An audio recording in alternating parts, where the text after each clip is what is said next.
everybody. This is Daniel. I run the Ramble page on Instagram and YouTube, and I am here with Abe, who is a fellow Tech fan, and this is the Steam Whistle, which is a new podcast where we discuss the latest in Georgia Tech sports. And this is the first episode, so hopefully the first of many. I teased this back in January, and now I'm finally at the point where I can make it. I felt this is a good point because we're sort of in a transition between basketball ending, football and spring practice, and baseball. I won't say warming up because they're already a good part in, but they are sort of, ramping up the season here as they are in conference play. So, how are you doing today, Abe? I'm doing great, Daniel. I really appreciate you having me on. I'm excited about the Steam Whistle. I think it's a great idea. And just, honored that you want to have me on, and always relish the opportunity to talk to another Tech fan. Same here. So, first, the main purpose of this, I think subject matter-wise, we could recap the basketball season, which was strange, as basketball seasons really are. We can't be a normal team for some reason, but it was weird, it felt like a step up, in some ways, but it was still, at some point, there were some points where you wanted to put your head in a blender. What if you could give a letter grade for the basketball season, men's basketball season? We'll get to the ladies in a second. Letter grade for the men, what would you give it? Well, that's a good question. So, last year we finished, or Stoudemire's first year, we finished 14 and 18, I believe, and this year finished right at 500 at 17 and 17. If you don't count, of course, the NIT loss. So I think for that simple fact, I would have been probably a C+, but the way that we lost the NIT game was a little tough. And then, of course, some of the things that have transpired since with some transfers and stuff that I'm sure we'll get into, and maybe some targets that I think that we should go after. So I think I'd go right down the middle and say a C. And that's, again, I saw, just like what you just said, I saw some improvements, but then I saw a lot of regression as well with the offense, and just really sometimes very vanilla and bland. And so I would stick with a C. So I don't know where you would go with that. Would you go higher or lower? I would, I originally was going to say like a B-, and then after the NIT loss, after I thought about it a little bit, I'm moving it down to a C+, just because you can't lose. Like if you're gonna lose like that, why even accept the NIT bid? Right. And I think obviously a lot of good things happened this season. That's why I originally was gonna have it above a C. Beating Louisville, not only obviously last year they beat Duke and Carolina, but they couldn't be consistent. And I think they beat Clemson last year as well. But beating Louisville. Not only beating Louisville, but the way they beat Louisville, it looked like that game was going to get away from them. And then they go on this crazy run. I think it was a 21-3 scoring run, and just took control of the game. And then also you have to consider how many injuries there were. Right. It felt like the worst injury bug since like 2015 football. It was terrible, and it just felt like everything was pointing to the wheels coming off, and they never did. They just managed to dig their heels in to the dirt and managed to keep the season afloat, and for that I do applaud it. Beating Virginia was huge because I was sick of losing to them. Right. And so I do feel like those were good. What was bad was the offense at times was still bad. What was really bad for me, and what really killed us in the big blowout losses, perimeter defense was terrible. Yeah. They cannot guard the three. It is ridiculous. And maybe, you get an NBA coach and maybe you get NBA defense. I don't know, but they just could not guard the 3-pointer. Rebounding wise, they were much better, but they could not guard perimeter, and that really hurt in some of the games. I agree with that. I think we're kind of used to that in the past with like a Gregory or a Pastner team where defense, low scoring games, defense, we've kind of become more accustomed to that. And I agree. In Stoudemire's first year with some of the leftovers from, Pastner and I know in the transfer portal and the new wave of NIL and that, you're not really inheriting somebody else's team. You can kind of rebuild every single year, but still, I don't think we're there defensively like what we've seen in the past. And I think you're spot on. I think the guard play on the perimeter defense was at times abysmal this year. And, I agree with something you said earlier about the injuries. Since 2015, I didn't think about it like that. It's from the football standpoint, but that seems to be a really good comparison. But you go back into the beginning of the season, and I know you're still trying to figure out who you are in November and early December. But even when we were at full strength, we got beat by Georgia. We got beat by North Florida. And then we lost a heartbreaker to Carolina. But that North Florida game, and I know it was only the second game of the season, and then a couple games later, the loss to Cincinnati. Those were two tough games, and we were at full strength. We were playing 11 or 12 guys, and Cincinnati, of course, didn't finish their year very well at all. They were top 25 team when we played them. But that was kind of my sample set where I was looking at Stoudemire, why I went with a C, because I was like, man, even at the beginning of the season, when we were at full strength, we still weren't playing our best basketball, and that's why I agree with you where the wheels didn't completely fall off, because we still beat Louisville. We still got a win against Clemson in early February, which was great.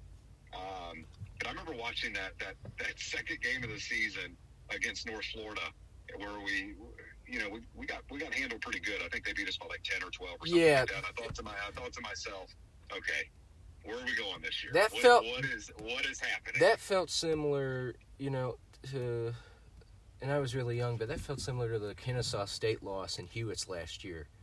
That's right.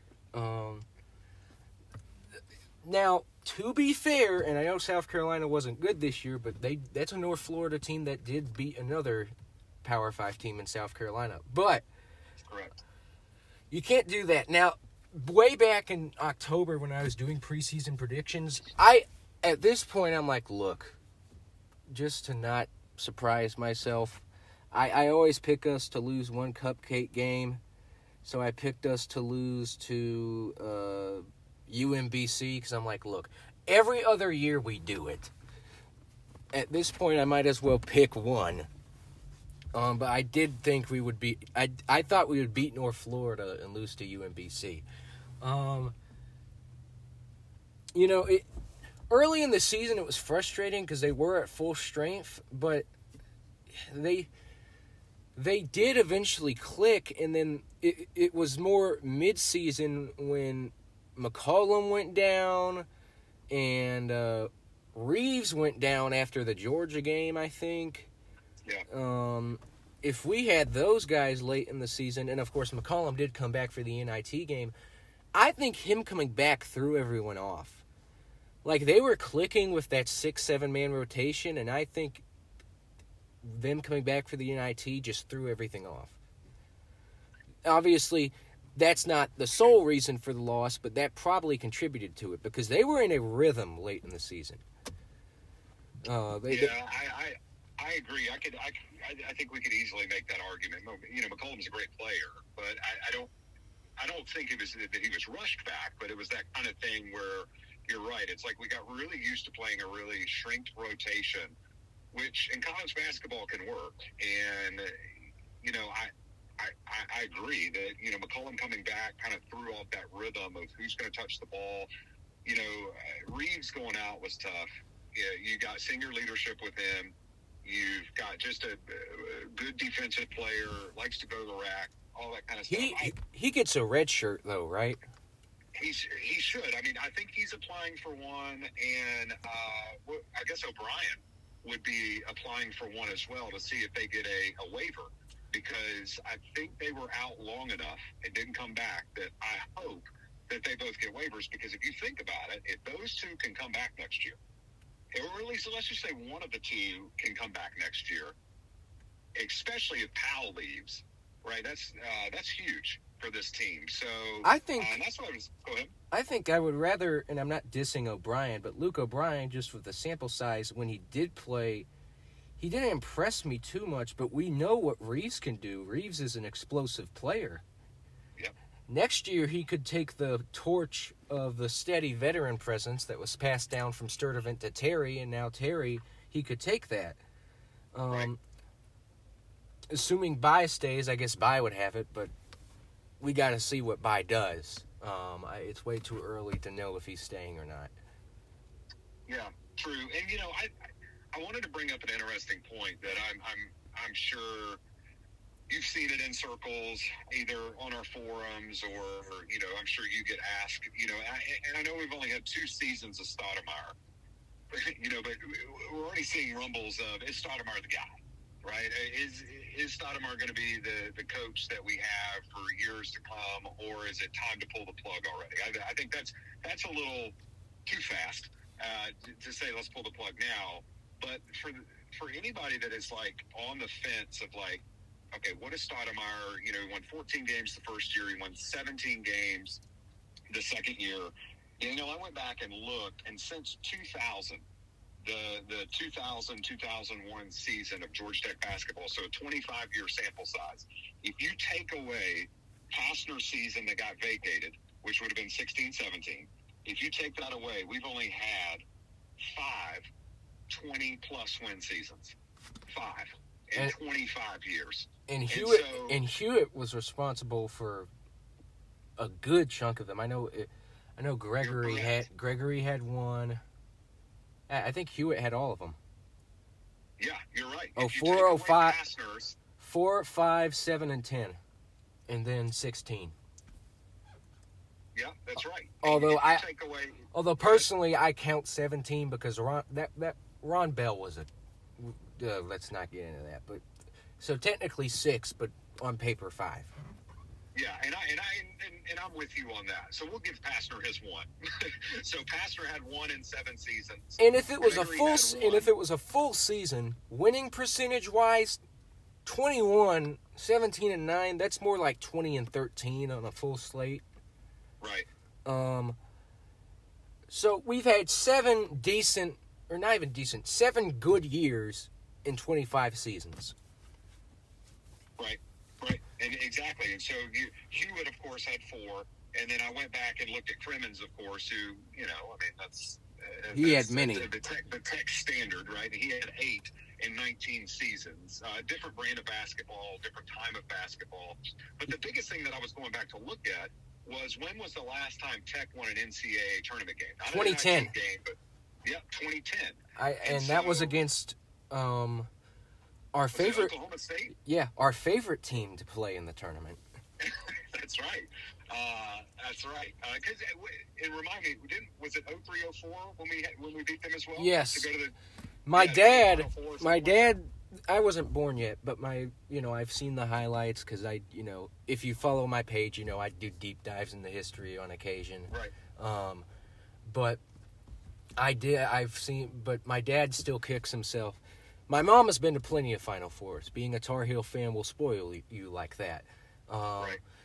I've been to one just because when I went to the one where, honestly, it's up there with the Braves World Series. It might be the best sporting event I've ever been to. I was at the Final Four when Carolina and Duke played each other. Nice.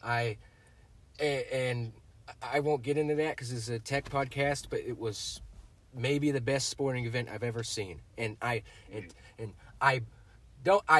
want to say I bleed gold. We unfortunately bleed another color, but it's the best sporting event I've ever seen. But my dad still kicks himself because he didn't go to that Final Four in 04. He's like, it was expensive, and back then as a Tech fan, you thought it was going to happen again. And I'm like, Sure, but like, in hindsight, maybe, but you should have gone.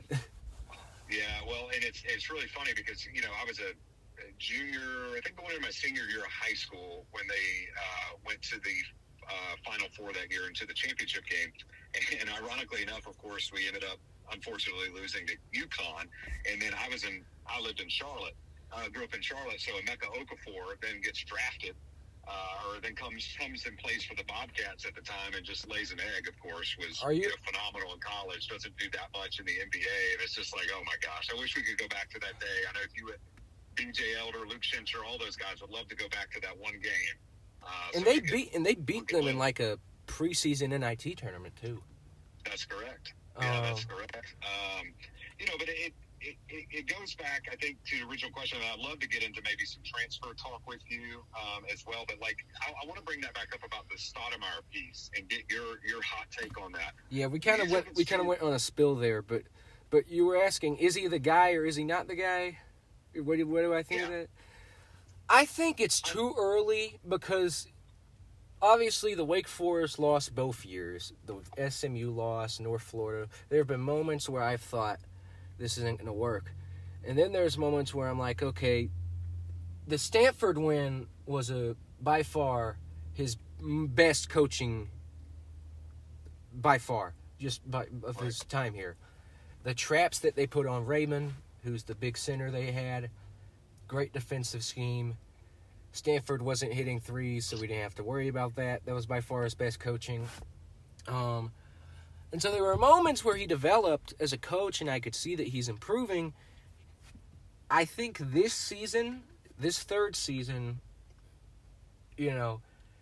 either 20 wins and, if we get snubbed from the tournament and make the NIT, or a tournament bid. If he doesn't do that, then we can be concerned. I think a lot of if he's the guy or not will hinge on this third year. Yeah. Yeah, I definitely can get down with that. I'm with you. My final answer would be it's definitely too soon. I think that the sample size of a third year is really good because I'm really looking forward. I guess it transitions very well into this. I'm looking forward to seeing what he does in the transfer portal because being an NBA guy and being very well respected in the NBA, I would have to think that players would want to come and play for him. It's in Atlanta, and that's what I was hoping that he would bring to this team. And I still have hope that he can bring in players like that because, it's the end of his second full season, and I think a 3 to 4 year window is really appropriate. But I completely agree with you on the Stanford game. I went back and looked at that. That would be one that I would star as well. We out-rebounded Stanford 42 to 33 in that game. I'm looking at it. Against a 7-footer. Yeah. Against Maxi Raymond. Which is great. And I think the Virginia game, he did pretty good coaching-wise. Duke game, part of it was him, but I think our guys just played out of their minds against Duke in the tournament. The first time, it didn't go well. And I would say overreacted after that loss because I thought the sky was falling. But then you look back and you see how good Duke is. They're like a top 10 KenPom team all time. And you're like, okay, it's not good, but in hindsight, Duke might do that to you. That's a really good Duke team. And to play them like that in the second game, I thought was impressive. Yeah, and, the Duke game, we were ahead at halftime, but you go back and look at the splits of that game. I think we held Duke to, I think they only had like 25, 26 points in the first half, and in the second half they had like 50. So our defense, that goes back to your point of the perimeter defense from the beginning of the podcast, because I think it was Colin Knippel that just went off in the second half. A lot of it was just mid-range and then, beyond the arc threes, which was just killing us. Yeah, and he's gone off all year. But I'm not the second half, yes. Were there things they could have done better? Yes. But when it seemed like Duke was going to blow us out, they never really got it out of range. I think the worst we were down by was 11. you knew Duke was going to wake up. Even if we somehow were going to be able to win that game, you knew going into the half, okay, they're going to wake up. They're just too talented for us to stay ahead. Absolutely. And so you knew that was going to happen. And I get the perimeter D was bad, but Knipple has been firing from the arc like all year. He's really good. And he's a freshman. Oh, for sure. He's a freshman. Sure, He's going to be a problem for a while. Oh, yeah. Yeah, and if he doesn't go to the NBA draft this year, which I feel like he will, he's a top 15 pick.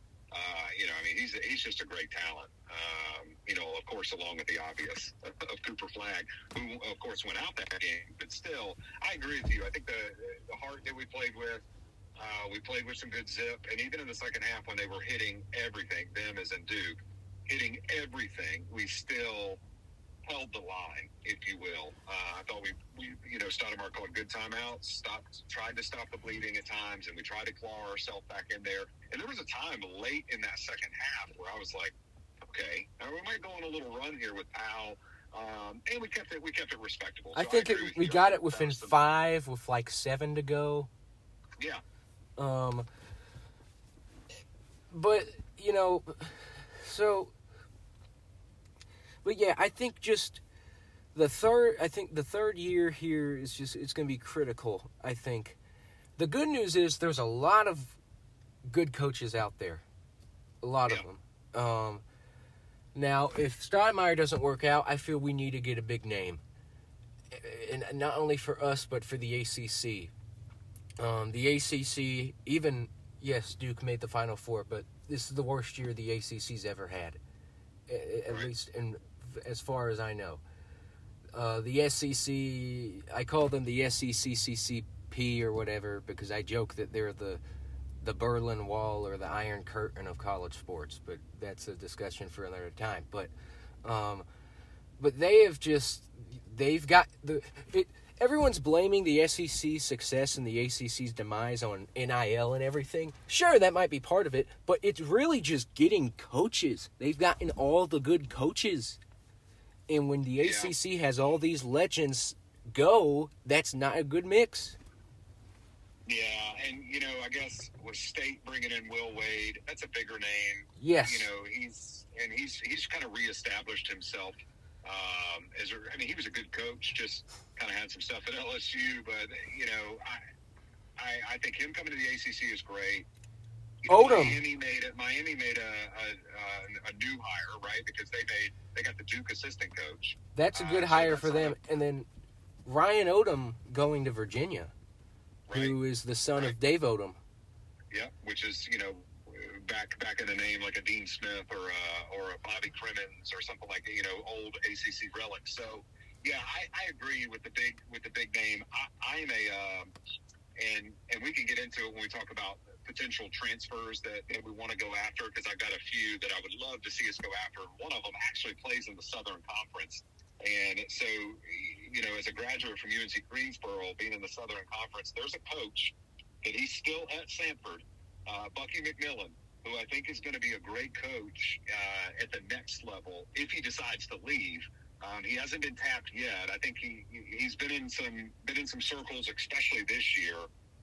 But he's got a brand of ball called Bucky Ball, and it's fantastic. Just it's pressing all the time. It's fast, offensive pace. I don't know if that matches Georgia Tech, of course, but I'm just saying that's a name to watch out for. I wonder if he ever is going to maybe jump ship, come to the ACC, or even a Wes Miller if Wes Miller decides to come back. He hadn't done as great in Cincinnati, but he had some good player experiences, of course, in Carolina, and then did really well at UNCG when he coached there. But yeah, I agree with you. I think getting a big name, if Stoudemire does decide, if we decide to move on in the next couple of years, I think we're right to get a big name like a Jay Wright or something like that. Jay Wright, I think, is done, but you know what would be great, as bittersweet as it would be for me? Down the line, what if they got Alan Huss? So Alan Huss would be great. So he's got the Creighton background. High Point University won 29 29 games this year. First tournament appearance ever. I mean, the dude wins. And I love his coaching tree. Yeah, I'm all about a coaching tree. And coming from a McDermott coaching tree, that's not a bad place to be. So I think Alan Huss is a great coach. I think he needs another year or two at HBU, and then he'll get taken by somebody. But there's no way that guy can't coach in the ACC or the SEC or Big Ten. I mean, he's a heck of a coach. But I understand how that'd be bittersweet for you. Well, what's so good is that he's not leaving this year because they just gave him a contract extension, and so if in 1 or 2 years we do fire Stoudemire and he's still at High Point, that would be a huge opportunity. Now, you've been talking about transfer portal, and obviously we know that Shagaman, Duncan Powell, he's testing the waters to see what his stock is in the draft, and he might transfer.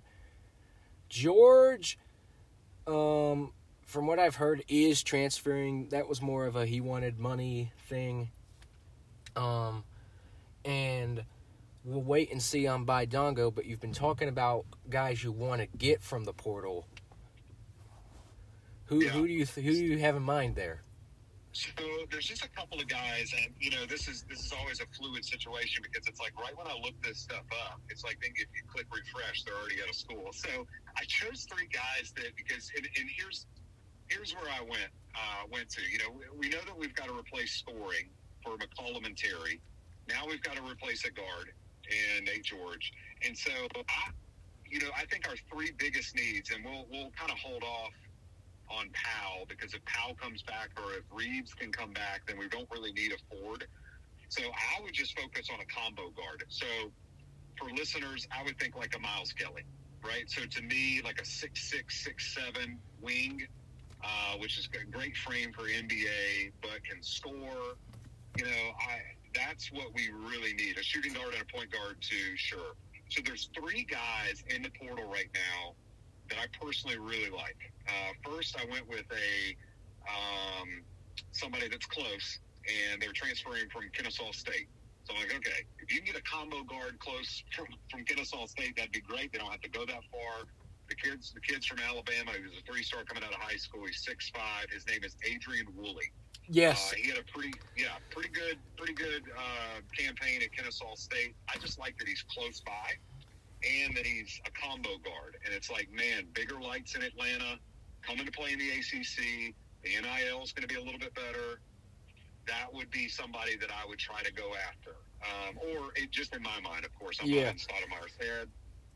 I think the other one is a point guard. Remember, I was telling you just a second ago about the Southern Conference. So UTSU, which is East Tennessee State, they play a very similar brand of basketball to Georgia Tech, where they play really tough defense. But they have a guard named Kwamari Peterson. Now, he's short. He's 6'1". He's a little undersized when it comes to that position. However, he played the most minutes this year. He started all 32 games for ETSU. And when I looked it up, man, 46% field goal percentage, 42% for 3, and he played all 32 games. Right? So, like, he can facilitate the ball. I think he averaged, like, 19 and 4. And he sounds durable.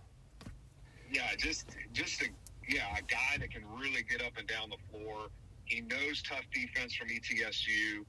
Watching him play UNCG a couple times this year, and Sanford and Chattanooga, he played really well. And then my last one, this would be more of I think the big fish. I would go after Jalil Bethea from Miami. He was a 5-star coming out of high school. He's a 6'5" shooting guard, but could play combo. And he was at Miami. We all know that Miami went through, coaching change. They've got, 5, 6 guys, I think, transferring out. At the beginning of the season, Jalil was a top 10 potential draft pick. And I think his stock has fallen a little bit just because of what Miami has gone through. But at the end of the day, if you watch him play at all this year, very Miles Kelly-like. And I was a big Miles Kelly fan. I understand why he left. That's fine. But I just think a big name guy, because I think if Jalil can go to a team where he can kind of be the number 1 scorer, he could potentially get his draft stock back up into like a top 20 pick, which would be really good for a Georgia Tech fan base to have a guy that you can cheer for. You've got that on the baseball team. You've got that on the football team. It'd be great if we had that guy for the basketball team as well. Yeah. Now, someone who I think could score a lot for the team this year, not a transfer, but someone who's already there. I think Jaden Mustaf, if if we don't get that many transfers, I think he showed so much promise this first year. And I think he could really, if we can develop him properly, he could become a star. Yeah, I think I agree with you 110%. And I think the shrunk rotation benefited him more than we probably will ever know.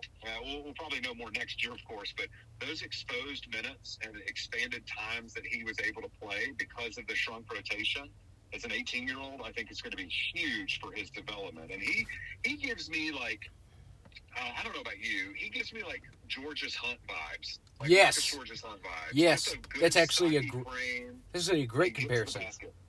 Yeah, and you like him. Like, I mean, it's just like, okay, I can get behind this guy. And I feel like he's like, in the age of college basketball, staying 2 years is really good at a place. But I feel like that's Stoudemire's guy. I mean, Stoudemire, recruited him. And so to me, his development will show us a lot about Stoudemire as well. About, the coaches that we have in play. And I think that's good for Stoudemire because I think the ceiling is very high for Mustaf, and I really liked watching him play this year for sure.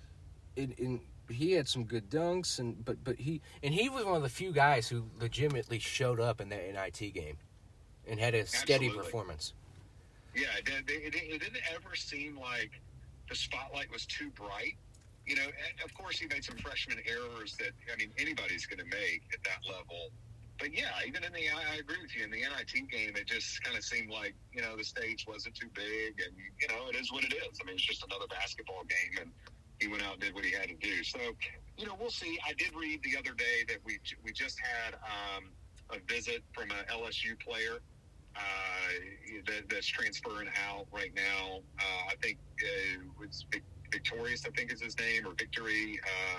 I can't think of his name or Miller, Victorious Miller, that's his name. But he was a guard out of LSU. He's visiting quite a few schools, but I know Georgia Tech was top on his list. And so he met with us. We're recording this on Monday. I think he did his Zoom call on Friday. So that could be a potential thing to watch out for. It's still early in the transfer period. But he's got SEC play. He's an SEC caliber player. I think he would fit just fine for us. He would remind you of a McCollum. But still early in the game. And like I said, the three guys that I named, I think those are more not insider information. That's just sidewalk fan. These are the three guys that if I was the coach, I would want us to go after. But that's it, right? I have no idea if Cormari Peterson has Georgia Tech on his radar. But if he does, that'd be pretty cool. Yeah. But those are just some names I'd look out for. For me, I wanted Silas Demery, but he apparently wants way more than what we're willing to give. He wants like $1.5 million, which is way over his head, by the way. Some of these players are stupid and do not know what their value is. Like, he's a good player, but he wasn't even Georgia's best player. Yeah. Not by far, like not even close. Like it was Newell and who was their power forward? I forget, but just I wish we would get him, but if he wants that much for himself, I think it's best that we don't get him. And then someone else I want, but I know we're not going to get just because I feel like he really is going to go to a blue blood school. That's Isaac McNeely. Okay. Yeah. And because he's a great 3-point shooter. I mean, Tech fans saw it. He lit us up. Thankfully, we beat Virginia in the tournament. But he's a great shooter, can play steady defense, seems like a good teammate. That's someone I would want, but I don't know if we have enough to get him.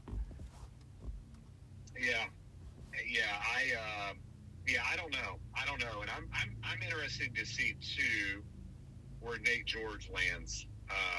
Part of me doesn't hope that he lands in the ACC, but I have a feeling he lands at North Carolina. and stays in the ACC and goes to North Carolina because they, RJ just left, and then their other guard just went into the portal as well. What if we land Cadeau? I mean, now that to me would be a great trade-off. I'll take that trade. Now, I'll say this. Nate, in my opinion, is better than Cadeau. Cadeau turns the ball, well, I won't say Cadeau, because Nate turned the ball over a lot as well, but Nate's better with passing. And so naturally, if you're a good passer, you're going to have turnovers. Cadeau, now he did adjust his shot late in the season. Cadeau was shooting the ball well, but Cadeau was just frustrating. He has not lived up to his potential. Nate was not seen as a big recruit. Cadeau was a 5-star, and he just has not lived up to that potential. Right. But I would be fine if we were to get him. It would be funny if UNC got Nate. They would replace Cadeau with a slightly better version of Cadeau. That would be kind of funny. But I just, you're right. It is interesting to see where Nate would go. If he goes to Auburn, I think we should declare war on Auburn. I'm kidding, but I'd be with Singleton, Kelly, and then if Nate goes there, that'd be so upsetting. But it's gonna be interesting to see. I think this is all in what is the offensive mindset going to be for Stoudemire because in the team because like. I really like as a basketball guy, like watching basketball and coaching basketball. Nate George, like I would trust him to run the point, right? I do, and like a half court offense. I really feel like though Georgia Tech runs more of a kind of an NBA offense where it's more isolation, create your own shot. And to me, I'm not saying Nate George can't create his own shot. Like I'm not a Nate George hater. I actually really like him. But to me, I don't think he fits a shot creator vibe as Cadeau does. I feel like he can go out and get his a little bit more, which I feel like is where we're going to head. Where like Mustapha is more of a create your own eventually. That's how Miles Kelly was.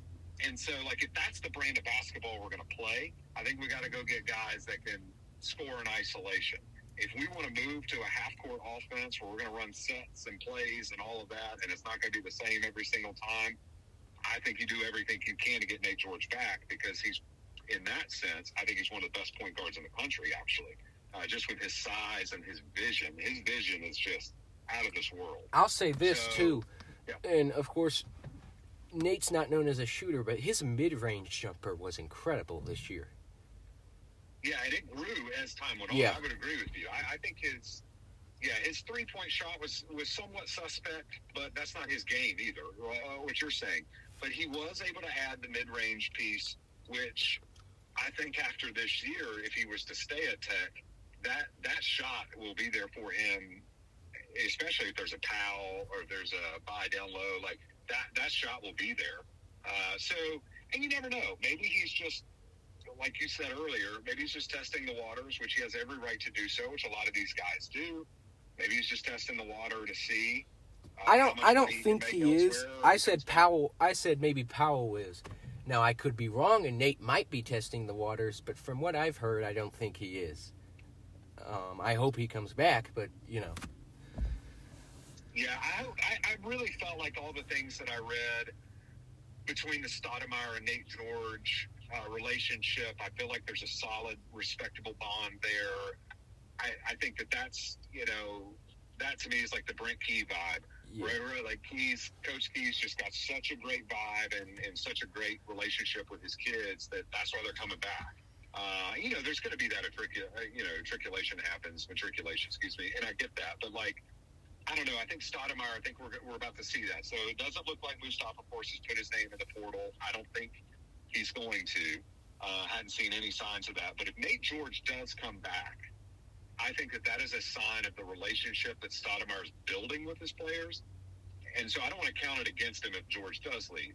But I do want to give Stoudemire credit if George does come back. I think that Stoudemire should get a win for that, if that makes sense. Yeah, I agree. Now, on to baseball, who are having, a really good season. Obviously, the Clemson series loss hurt. You have a mammoth home run from Burris just to have pitching let it go in the ninth.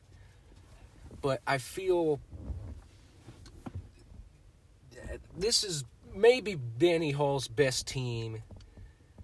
When was his last ACC championship? 2014. This might be his best team since 2014 just because pitching is actually somewhat under control.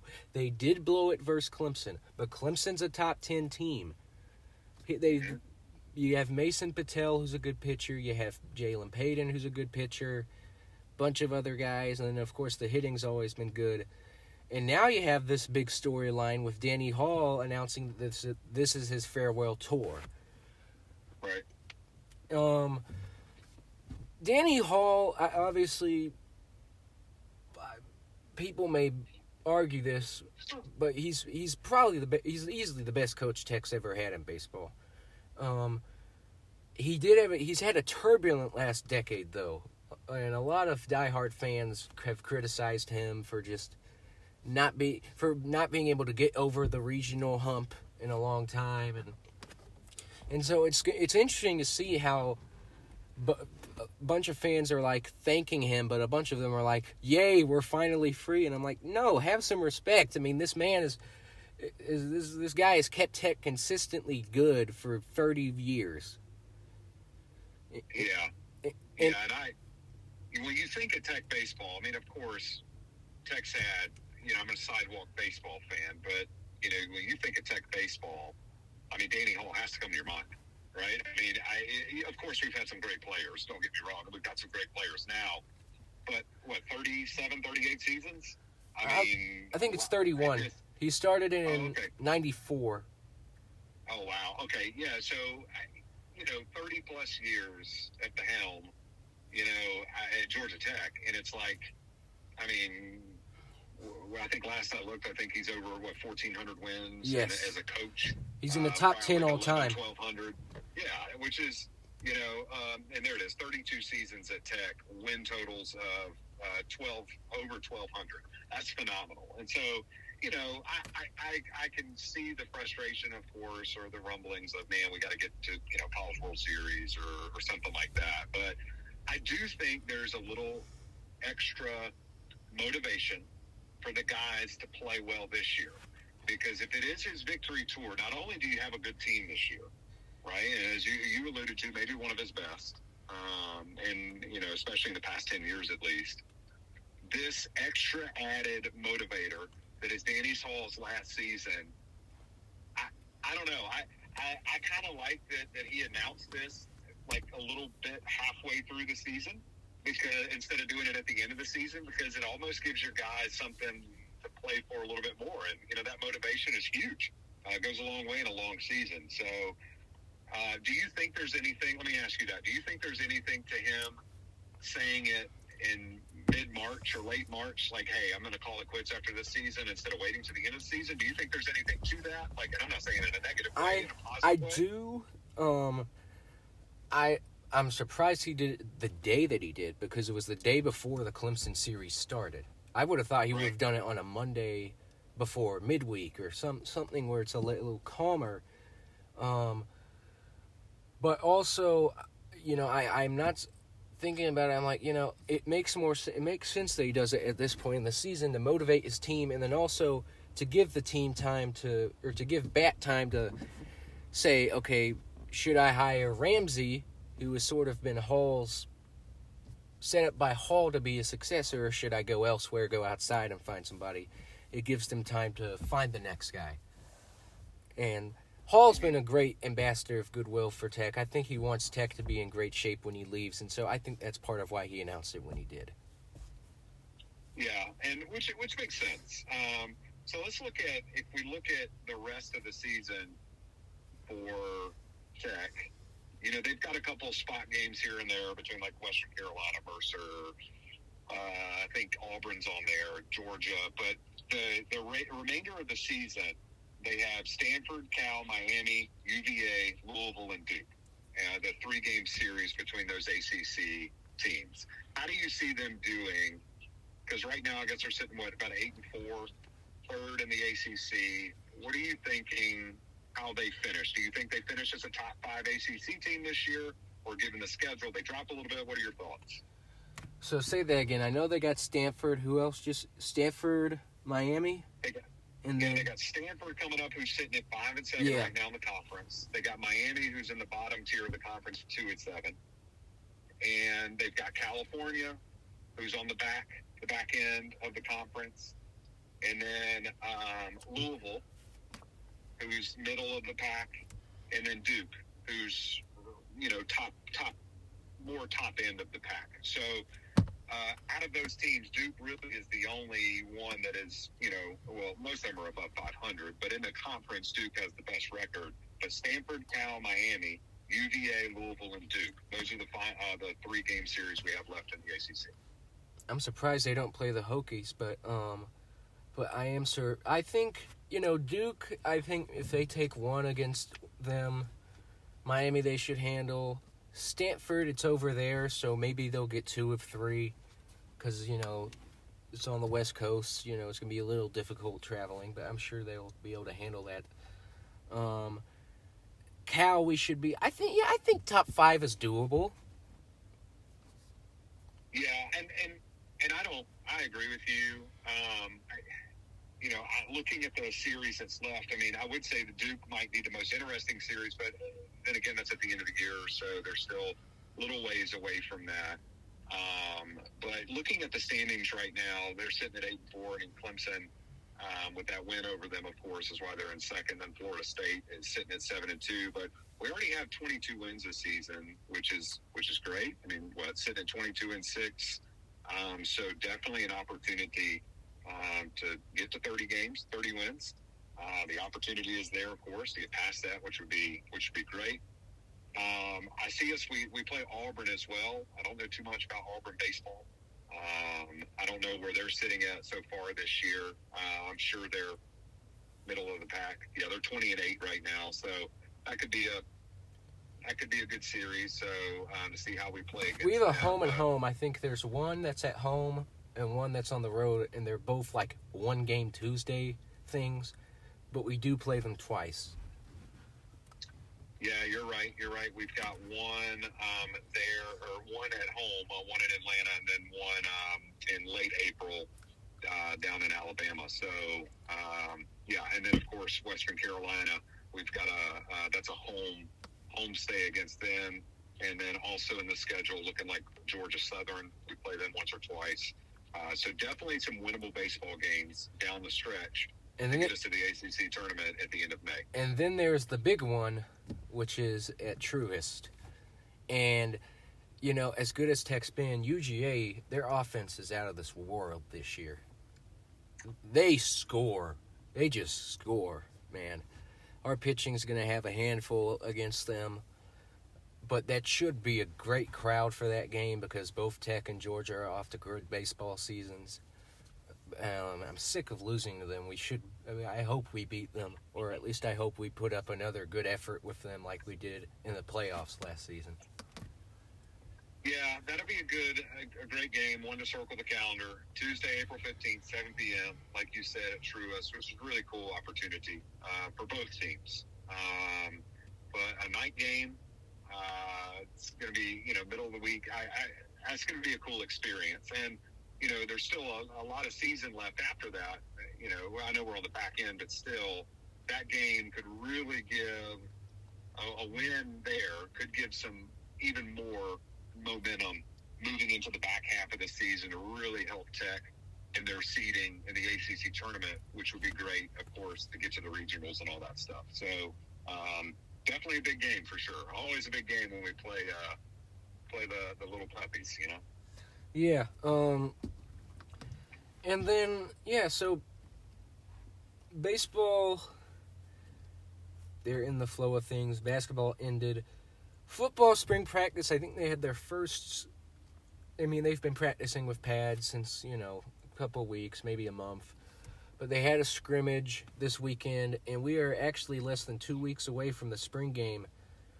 What are you most excited for the spring game? Is there anyone new you're excited to see? Me personally, I'm excited to see Eric Rivers. He's the guy that we got from FIU, who was a All-American third team from the AP last year. I'm excited to see him. But is there anyone new you're excited to see? Is there anyone who was a freshman last year who you think will take a step up? What are you looking forward to for the spring game? So I'm going to go,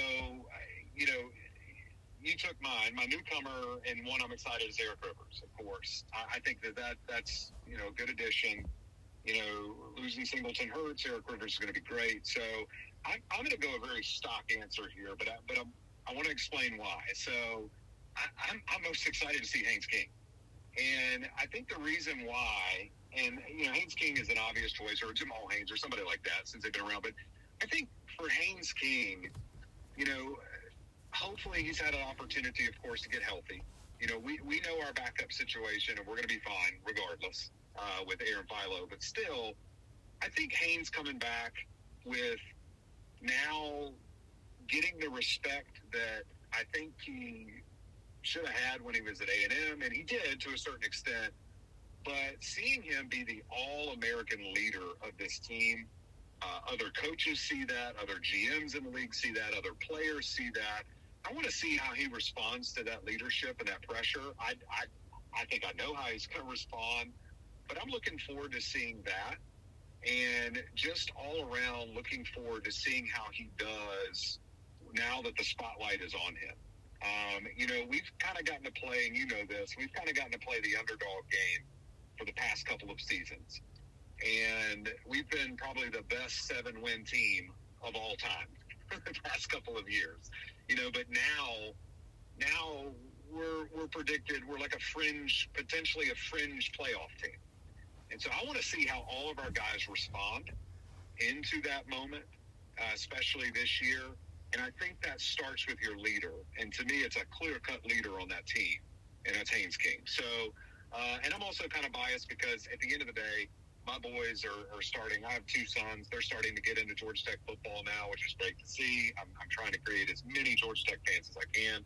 They love Haynes King and Jamal Haynes. They think those two hang the moon, which is great. But for me personally, my favorite quarterback of all time, I said this on the forum that you and I are on. My favorite quarterback of all time is George Godsey. And I loved what he brought to Georgia Tech. And Haynes King has so many similarities as George Godsey. It is unreal, but what he meant and what he means to Atlanta and what he means to Georgia Tech. So I know it was long-winded, but Eric Rivers, I'm all with you on that one. But I'm going to go with the stock answer. I think Haynes King, when he's in the backfield or when he's under center, I just think he gives us a chance every single time. And very, very well spoken, by the way, there. But he has so many similarities to Godsey. I think just you go down the list the way Godsey was a sneaky runner, so is Haynes King. Although King is definitely more known for running than Godsey was, but he can throw it as well. They're both extremely tough, and they both don't look athletic. Like, if you saw them on the road, Godsey and Haynes King, they don't look like dogs, but they're dogs. They're junkyard dogs. I know we don't like floating that word around, but they are. And Haynes King is just... He might be... everyone loved Justin Thomas and everyone loved Nesbitt, and but I have not seen in my lifetime. I'm sure Joe Hamilton had it, and Godsey likely, but I have not seen the Tech fan base rally around a quarterback the way I have seen them embrace Haynes King. I just haven't seen it in my lifetime until now. I think that's a really good point, and I'm in agreement. So I grew up with you and I are talking about this offline, but I grew up with, it was a little kid when Joe Hamilton was playing, so I wasn't understanding it as much, and then I understood it football more when, of course, Godsey was there, and then you had your Nesbitts, and then you had your Justin Thomas. I really love Justin Thomas for what he did, and Nesbitt for what they did, but I agree with you. I just, there's something about Haynes King. It's like and I hate to say it like this because it's like putting this is nothing against him. It's almost like he can do no wrong in the fans' eyes. It's like Haynes King is like you leave him alone, okay? Like he does. It's not like, but he doesn't warrant any of that anyways. He doesn't really do. I mean, he's a great character guy. But I love watching the other guys rally around him. You know, I was at the Carolina game this past year when we played in Keenan in Chapel Hill. And, you know, that's the game that's where it started. That's where he went out halfway through. Pyron, comes in and, Jamal rattles off that 60-plus yard run to take it to the house with, 5 seconds left, which was great. But to see Haynes King and to see kind of on the sideline after the game, to see all the guys kind of rally around him, it's just like, I don't know, his presence on the sideline is worth a lot. And I don't think you get very many guys like that in life. And so when you get one on your team, you run with it as far as you can. And just to see him and Coach Key's relationship and Winky's relationship, I just think it's special. And I think he makes the guys around him better. And I think a lot of Tech fans would say that, but I think you're absolutely spot on that I don't think we've had a guy like a Haynes King in a very long time where the fans just admire him, young and old, and in the middle. Like, they just love him. I mean, I remember the Miami game. I was there, and, I rushed the field. My parents don't, but I was going berserk. Look, even when I'm old and don't have hair anymore, like, if you have a chance to rush the field, I mean, I'm going down there. You got to do it. Right. And so I go down there, and I forget exactly the sequence of everything, but I see Haynes King. He is surrounded by fans. They're all taking photos with him, putting their hands on his shoulders, stuff like that. I joke. The only thing I said to him was, I see him holding the game ball, and I'm like, "Don't lose." I just pointed ahead. I said, "Don't lose that," and he, I guess, chuckled a bit. I don't know. He didn't say anything back because he'd played his tails off, and he's probably as overwhelmed as everyone else was. But there's a photo that I took from the back side of him, and it's him facing the crowd with just a bunch of people celebrating. And it's my favorite photo that I've ever taken. I hope this season becomes special because maybe I hope he finishes it out on a high note. But even if we go 7-6 again, I think it's the best photo that represents Haynes King at his time at Tech. I mean, he's just you don't get players like him often that just captivate a fan base and are not only that but are also leaders off the field. Yeah, absolutely. And to that point, Brent Key, one of our values for Georgia Tech football is toughness. I mean, when I say toughness, which football player do you think of on our team? Haynes King has got to be in your mind. Yeah. And so, he's not just a picture of the culture. He is the culture, And so I think everybody kind of falls in line with that. I even think this is why I'm really excited. Hopefully we don't have to see him too much. It's nice that he's on the sideline and Aaron Philo. I think he's the keys to the kingdom guy in the next couple of years. I'm glad he stayed. I think he's going to be a phenomenal quarterback for us. And I think 3 years from now, I think we can talk like this about him like we are Haynes King. Yeah, I think he knows, and I think everyone knows he's next in line. And not only is he next in line, he's talented, and he's next in line. And he's already got an experience. I'm excited. And just remind me, you got to jog my memory because we just did basketball season, but he still has his red shirt, correct? Yes. And that what was funny, you remember all do you remember all the rumors about that before the Georgia game? Oh yeah. I bet you Brent Key asked somebody to do that to make Georgia not suspect that Haynes King would play. Yes. The old Georgia game. Oh, we won't talk. We'll save that. We won't talk about that, but I bet you because all these rumors were leaked and everything. I bet you that was Key trying to do something. Because that wouldn't surprise me. I mean, Key's hatred for the Bulldogs is just as strong as yours and I's, which is why we love our coach. But yeah, that to me, it threw a ripple in effect. And love him or hate him, he's still a good coach. I mean, Kirby Smart knows X's and O's, and it's like, man, if you can try to give him one less X or one less O, that's a good thing. And so I wouldn't be remiss to say that might have been a little trickery wrinkle in the news cycle that Brent Key was playing there, which I love. I think it's great. Yeah, and I think because he came out, obviously he didn't play much against NC State. I think they were saving him for Georgia because he came out like nothing was wrong. He looked exactly like he was before the injury. Yeah, for sure. And you know, I'm sure you're going to do a podcast on Georgia Tech's, you know, predicting their season and all that kind of stuff. As we get closer, I hope I can be on that one with you, because that's when we get around the spring game, and I'm sure you're the same, Daniel, when we get around the spring game, that's when you turn the page on girls and boys basketball. You're about to be done with baseball season, and you're like, all right, now I can turn all my focus into football. And even though it's 12, 13 games, it still feels like that is, you know, it's like a lifetime. It's like a year long. It feels like the season, because it's so much that goes into it, of course. And so I'm looking forward to talking about that and diving deeper into Philo and all that stuff. But I'm excited about the team that we have, to see some of the guys that we were able to get in the portal. I'm excited for our new defensive coordinator. I think we've got a couple of good things in place that I'm sure we'll get into, that you'll get into, especially in later episodes. But I think we've got some good things in place moving forward. But that spring game's going to be fun to be able to kind of see what we've got, you know? Yeah. And, yeah, I plan to do a prediction one maybe after a spring game, but maybe in the summer. My predictions change. Like, I did it way too early. Our schedule is way more favorable than it was in recent years. Finally. Yeah, the Jeff curse, the chains are off.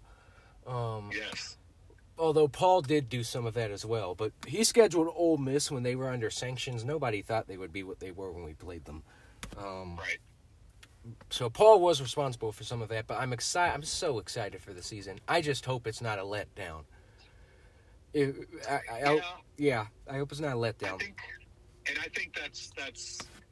I don't think that is a bad kind of summed up feeling for probably normal Georgia Tech fans, like the average Georgia Tech fan, because you kind of feel like, when I'm reading, like I read an article the other day on ESPN that, you know, called Haynes King a top 10, you know, quarterback in the country, which of course I agree. You probably agree, all that kind of stuff. However, I don't like a lot of the press. You know, it's like, of course you want Georgia Tech to be in the spotlight, but at the same time, I love being like a fringe team, because I think that this team made their calling card on being the underdog. And so I think they play with a really good chip on their shoulder. And I'm not saying they're not still going to have that if they are in the limelight, you know, but at the same time, I think we're all a little reserved, where it's like, you know, wait a second, right? Yeah, we're really good, but we also, we know what this feels like. You know, we know good teams. I mean, we went from 2014 and then all the stuff that happened in 2015. We know really good teams, and then the letdown that could happen, whether it be injuries or whatever happens, of course. But still, I think for once, probably since I can think of, and probably at least 7 seasons, we have a really good schedule. Now, we're playing some great teams, don't get me wrong, and I'm sure we'll get into that preseason stuff, but like, yeah, I really like our schedule. I like the way that it rolls up. Me and you were talking about this beforehand. I'm a North Carolina guy. I live in North Carolina, so them being in North Carolina 3 times is great for me. So I can finally see him in North Carolina. I'll go to more games this year than ever before, probably. So yeah, I'm really looking forward to the season. A lot of hype around it. I think we all just hope they live up to that hype. Yeah, and I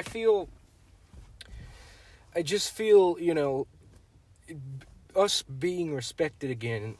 We've made a step. It's just, can we make the next step? And we're gonna see if that happens. So that's a wrap on this first episode. And I would like to thank Abe for being on. We're going to find out how this does. See, you know, I plan to do another episode probably around the spring game or after the spring game. And thank you all for listening, and thank you for supporting the Yellow Jackets. This is Daniel and Abe signing off.